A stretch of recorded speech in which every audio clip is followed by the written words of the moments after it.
Healthcare is an interesting application domain. In the past, we've witnessed the digitalization in healthcare take place at a slower pace than in other domains. The reason for this lies in the complex nature of healthcare. Many different actors are involved who have different needs and who might be involved in different workflows. The additional workload necessary to accommodate digital services can be disrupted to the work of medical staff. I think we will see technology that continues to recognize that and helps, leverage, I think, the insights of the patient. A single patient is a massive database of information. And so when we're thinking about AI and we're thinking about efficiencies, part and parcel with that is the empowerment of patients. And we need to start thinking about patients as participatory researchers, as participatory citizens in everything from, clinical, therapy R&D through to preventing pandemics. We're all in this together. It gives us the tools that we need to realize the potentials that many experts see in individualization. And the nice thing about neural networks in particular is that they can be very adaptive towards actual circumstances.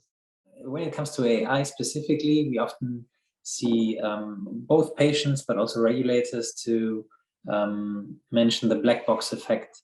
And a lot of patients are not confident enough that a new system, a new tool that's being used is completely understandable to them. I think it's very important that the patient sees a direct benefit for themselves out of that solution.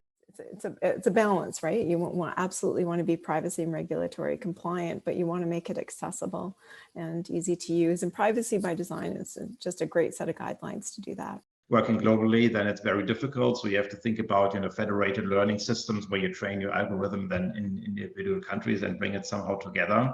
And often you also need to de-identify patient data. Because the regulators in the EU at least consider that you might have an anonymous piece of information if it's just one bit of information. But if you have a whole patient file, even if you take away the name or the birth date or something else, then still this sum of information can still be considered identifiable.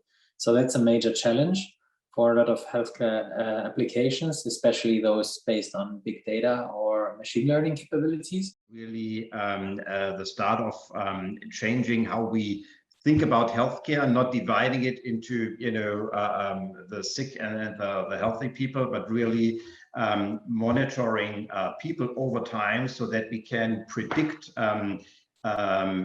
events and diseases before they really occur, and then also have the opportunity to intervene much earlier. Getting the right teams together. I remember one implementation at a US hospital. They put together the entire team very quickly. They already had innovation teams settled. All of that is coming to Germany now. And we are seeing with some of our clients that they are putting together these units, these speedboats, but budget is still a problem in Germany. When you consider the differences in, I do have pressure here and I'm willing to invest. A lot of the healthcare systems in the US have venture funds. Why do they have venture funds? Because they are at the fingertip.